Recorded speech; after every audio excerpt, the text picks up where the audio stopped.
Assalamualaikum sahabat-sahabat yang dirahmati Allah. Hari ini saya akan menceritakan tentang bukti baru ditemukan. Malin Kundang mungkin bukan anak durhaka seperti yang kita percaya. Namun sebelumnya saya sarankan untuk like dan subscribe ke channel ini, sangat membantu. Mentari belum tinggi ketika seorang pria tua bernama Pak Ridwan berjalan menyusuri pasir lembab di pantai Air Manis, Sumatera Barat. Langkahnya lambat, namun matanya tajam, menyapu permukaan tanah seperti sedang mencari sesuatu. Sudah puluhan tahun ia menjadi penjaga tak resmi pantai itu, mengenal setiap batu, pohon, dan desir ombak seperti mengenal garis tangannya sendiri. Namun pagi itu berbeda. Ada sesuatu yang membuatnya terhenti. Di balik semak yang tumbuh liar di dekat batu Malin Kundang, terlihat sudut logam yang mencuat dari tanah. Awalnya Pak Ridwan mengira itu sampah biasa, mungkin kaleng tua atau besi berkarat. Tapi ketika ia mengorek lebih dalam dengan tongkat kayunya, yang muncul adalah kotak kayu tua, tertutup tanah dan lumut. Getaran aneh menjalar dari ujung jari hingga tengkuknya. Ia tidak membuka kotak itu di tempat. Ia membawanya pulang, meletakkannya di atas meja kayu reot di rumah panggungnya yang menghadap laut. Dengan tangan gemetar, ia mencongkel tutup kotak itu. Di dalamnya ada gulungan kertas tua, sudah menguning dimakan usia. Ada juga kalung perak yang kusam, berbentuk ukiran sederhana menyerupai bunga melati. Tapi yang paling mengejutkan adalah tulisan tangan di atas kertas itu. Bahasa Minang lama, namun masih bisa dibaca olehnya. Tulisan itu diawali dengan kalimat yang membuat darah Pak Ridwan berdesir. "Anakku, jika suatu saat engkau membaca surat ini, ketahuilah bahwa apa yang terjadi bukan sepenuhnya salahmu." Pak Ridwan duduk membeku. Ia tahu siapa yang menulis itu. Gaya bahasanya, nada pesannya, semuanya terasa sangat familiar. Ia pernah mendengar kisah tentang Ibu Malin Kundang yang memohon ampun kepada Allah setelah mengutuk anaknya. Tapi tidak pernah ada yang tahu bahwa ia mungkin menuliskan pesan ini sebelum itu semua terjadi. Dan jika surat ini asli, maka legenda yang selama ini diyakini oleh masyarakat bisa jadi tidak sepenuhnya benar. Pak Ridwan menyimpan surat itu dalam plastik bening dan meletakkannya di bawah bantal. Ia tidak bisa tidur malam itu. Dalam mimpinya, ia melihat sosok wanita tua duduk menangis di tepi pantai, memandang ke arah laut dengan mata yang basah dan suara yang bergetar. Keesokan harinya, Pak Ridwan memutuskan untuk menemui seseorang. Seseorang yang telah lama meneliti kisah-kisah rakyat dan legenda dari tanah Minangkabau. Seseorang yang mungkin bisa membantunya membuka rahasia yang telah terkubur selama ratusan tahun. Namanya adalah Dimas Prasetyo, seorang peneliti sejarah berusia 34 tahun yang telah menghabiskan sebagian besar hidupnya mempelajari legenda-legenda Indonesia.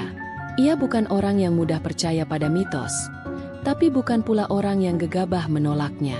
Selama bertahun-tahun ia menelusuri jejak Sangkuriang, Nyai Roro Kidul, hingga legenda Minangkabau.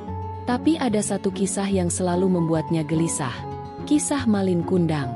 Ketika Pak Ridwan datang membawa surat tua itu, Dimas langsung menghentikan semua aktivitasnya. Ia membaca lembaran kertas tersebut dengan sangat hati-hati, seolah satu sentuhan bisa membuat tulisan itu menghilang. "Tinta ini jelas bukan tinta modern," gumamnya. "Dan jenis kertasnya, ini buatan abad ke-18. Sulit dipercaya benda seperti ini bisa bertahan di iklim lembab seperti pantai." Ia meletakkan surat itu di bawah mikroskop sederhana, lalu memotretnya beberapa kali dengan kamera digital. Di sela-sela tulisan, ada bekas tetesan air yang membentuk noda gelap, seperti air mata yang menetes dan mengering seiring waktu. Surat itu berisi kalimat-kalimat penuh emosi, bukan kutukan, tapi perasaan bersalah yang dalam. "Jika aku bisa mengulang hari itu, aku takkan pernah mengangkat tangan dan bersumpah kepada langit. Ampuni ibumu, anakku. Aku hanya seorang perempuan tua yang lelah ditinggal, bukan seorang wali yang berhak menjatuhkan kutukan." Dimas menatap Pak Ridwan dengan mata lebar. Kalau surat ini benar ditulis oleh Ibu Malin Kundang, maka semua yang kita tahu bisa saja dibalik sepenuhnya. Masyarakat selama ini menganggap Malin sebagai anak durhaka. Tapi bagaimana kalau justru ibunya yang terlalu larut dalam amarah? Pak Ridwan menarik napas panjang. Matanya tak lepas dari kalung bunga melati yang ditemukan bersama surat itu. Ia ingat sekali, ada cerita rakyat kecil yang mengatakan bahwa Ibu Malin selalu memakai kalung bunga melati saat menunggu anaknya di dermaga. Tapi tak pernah ada bukti nyata. Dimas menyarankan satu hal. Kita harus membawa ini ke pusat penelitian naskah kuno di Padang Panjang. Di sana ada ahli filologi yang bisa membantu memastikan keaslian tulisan ini. Tapi sebelum itu, aku ingin ke pantai air manis. Aku ingin melihat tempat surat ini ditemukan. Sore itu juga, keduanya kembali ke lokasi. Matahari sudah rendah ketika mereka berdiri di depan batu Malin Kundang. Ombak memukul pelan bibir pantai, dan angin berhembus dari arah laut, membawa aroma asin dan suara-suara samar yang entah berasal dari mana. Dimas mengelilingi batu itu perlahan, menyentuh permukaannya dengan telapak tangan. Ini bukan sekadar simbol, katanya pelan. Ini peringatan. Tapi mungkin, kita salah memahami peringatan itu selama ini. Pak Ridwan mengangguk. Batu ini mungkin menyimpan lebih dari sekadar bentuk tubuh yang membatu. Mungkin ia menyimpan cerita yang belum selesai. Dan malam itu, sebelum kembali ke kota, mereka berdua melihat sesuatu yang tidak mereka harapkan. Sebuah goresan aneh di bagian bawah batu. Tak terlihat di siang hari, namun di bawah sinar rembulan yang condong, muncul tulisan samar seperti terukir dengan tangan manusia. Dimas berlutut, menyipitkan mata. Goresan itu bukan sekadar bekas alami. Goresan itu menyerupai huruf. Dimas mengusap pelan permukaan batu dengan kain lembab yang ia bawa dari ranselnya. Goresan itu perlahan menjadi lebih jelas. Garis-garisnya tidak sembarangan, tersusun seperti huruf kuno. Ia mengambil senter kecil, menyorotkan cahaya dari sudut bawah. Cahaya itu memantul, menampakkan ukiran samar yang telah lama tersembunyi oleh lumut dan waktu. Pak Ridwan berdiri di belakangnya, menahan napas. Apa itu tulisan? Minangkabau kuno? Tanyanya nyaris berbisik. Dimas tidak langsung menjawab. Ia sibuk menyalin bentuk-bentuk huruf itu ke buku catatannya, lalu membandingkannya dengan lembaran kecil referensi abjad kuno yang selalu ia bawa. Butuh waktu lama, dan cahaya bulan makin tenggelam di balik awan ketika akhirnya ia berhasil membaca satu kalimat pendek yang tertulis di batu itu. Jangan percaya semua yang kau dengar. Tubuh Dimas kaku. Ia membaca ulang, memastikan ia tidak salah terjemah. Tapi bentuk huruf itu terlalu jelas, dan polanya konsisten. Tidak ada keraguan. Kalimat itu seakan menertawakan semua cerita yang selama ini dipercaya masyarakat. Legenda tentang anak durhaka yang dikutuk menjadi batu telah diwariskan turun-temurun sebagai pelajaran moral. Tapi siapa yang menulis pesan ini? Dan kenapa diletakkan tepat di batu yang disebut sebagai tubuh Malin Kundang? Pak Ridwan, saya yakin ini bukan batu biasa, kata Dimas dengan suara rendah. Dan saya juga tidak yakin Malin adalah tokoh jahat dalam cerita ini. Pak Ridwan terdiam lama. Angin malam makin menusuk tulang. Tapi ia tak beranjak. Ada sesuatu yang janggal sejak awal, gumamnya. Banyak pelaut di desa kami yang bilang bahwa Malin pernah kembali membawa rombongan dagang. Tapi tidak semua mengaku melihat peristiwa penolakan itu. Bahkan wajah wanita yang disebut-sebut sebagai ibunya saat itu, tak ada yang mengenalinya pasti. Dimas memicingkan mata, menatap batu itu seperti menatap teka-teki yang belum selesai. Mungkin yang dikutuk bukanlah Malin, tapi seseorang yang mengaku sebagai ibunya. Kata-kata itu menggantung di udara. Sebuah kemungkinan yang tak pernah terpikirkan. Bagaimana jika ada yang menyamar? Bagaimana jika peristiwa tragis itu hanya rekayasa? Dan Malin mungkin tak pernah tahu apa yang sebenarnya menimpanya. Pak Ridwan menghela napas panjang. Besok kita berangkat ke Padang Panjang. Kita butuh ahli yang bisa mengurai lebih dalam bahasa dan sejarah ini. Dimas mengangguk. Namun pikirannya tak bisa lepas dari kalung bunga melati yang kini tergantung di balik jaketnya. Di tengah malam yang sunyi itu, seekor burung hantu bertengger di pohon kelapa tua. Ia mengeluarkan suara lirih yang menggema, seolah menyuarakan bahwa mereka sedang menggali sesuatu yang lebih dalam dari sekadar legenda. Sesuatu yang bisa mengguncang apa yang selama ini dianggap kebenaran. Mobil tua milik Pak Ridwan melaju pelan membelah jalanan sempit yang membentang dari Padang menuju Padang Panjang. Dimas duduk di kursi penumpang, memegang map berisi foto surat tua, salinan goresan di batu, dan seuntai kalung bunga melati yang disimpan dalam kantong plastik bening. Ia belum tidur sejak semalam. Matanya terus menatap peta kuno Minangkabau yang dibawanya dari perpustakaan pribadi. Di tengah perjalanan, mereka berhenti sejenak di sebuah kedai kopi tua di Lembah Anai.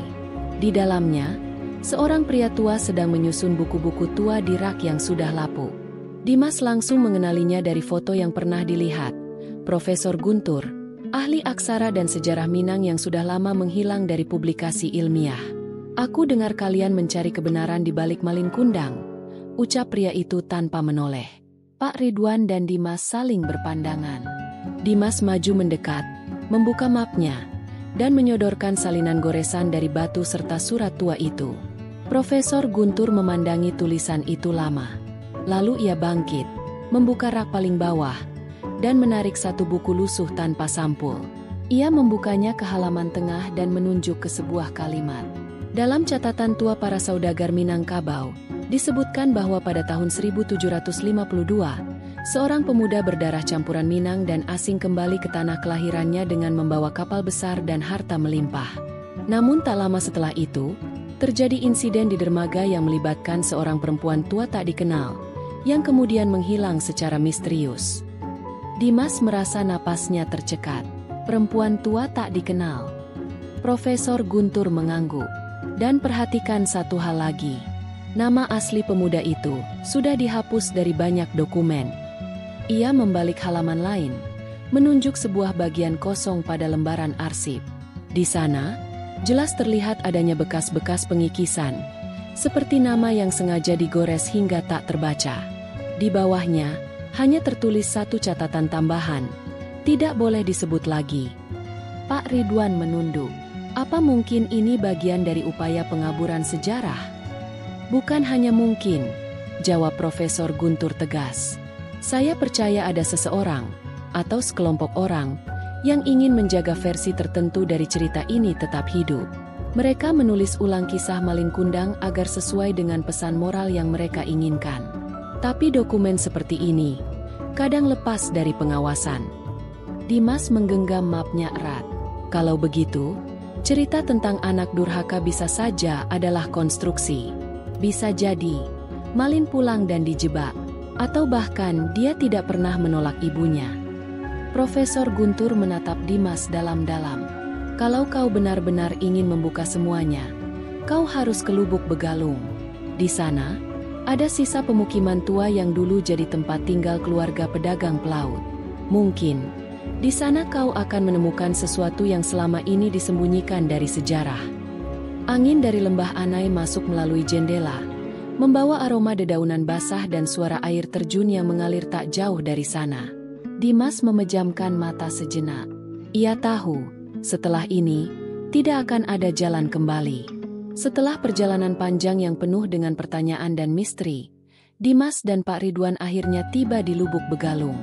Di sana, di tengah reruntuhan rumah-rumah lama yang telah terabaikan oleh waktu, mereka menemukan sebuah bangunan tua yang seakan terjaga oleh sejarah. Begitu mereka masuk, aroma kayu tua yang bercampur tanah basah memenuhi udara. Dimas melangkah lebih dalam, hatinya berdebar, seperti ada sesuatu yang menunggu untuk ditemukan. Di ruangan terbuka di belakang rumah, mereka menemukan sebuah peti kayu yang terkunci. Setelah berjam-jam mencoba membuka peti itu, akhirnya mereka berhasil menemukan sebuah dokumen kuno yang menyebutkan tentang kedatangan Malin Kundang ke tanah kelahirannya.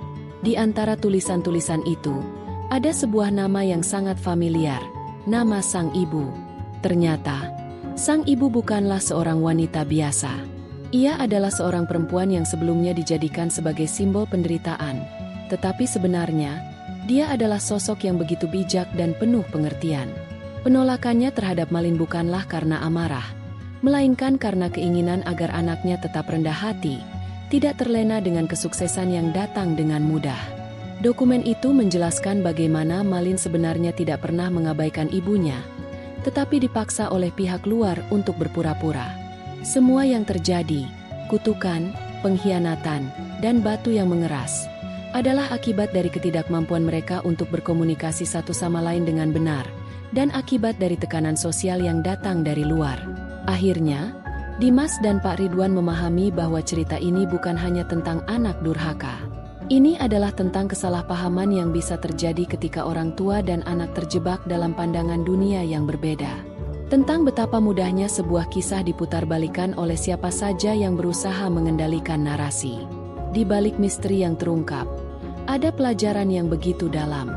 Terkadang, kita terlalu cepat menilai orang lain berdasarkan cerita yang hanya kita dengar dari satu sisi. Kita lupa untuk melihat gambaran besar, untuk memahami alasan di balik tindakan seseorang. Terkadang, kita juga terlalu terburu-buru dalam menyalahkan tanpa berusaha mencari tahu kebenaran dari perspektif yang berbeda. Kisah Malin Kundang yang selama ini kita kenal bukan hanya mengajarkan tentang penghormatan kepada orang tua, tetapi juga tentang pentingnya komunikasi, pengertian, dan mencari kebenaran dari berbagai sudut pandang.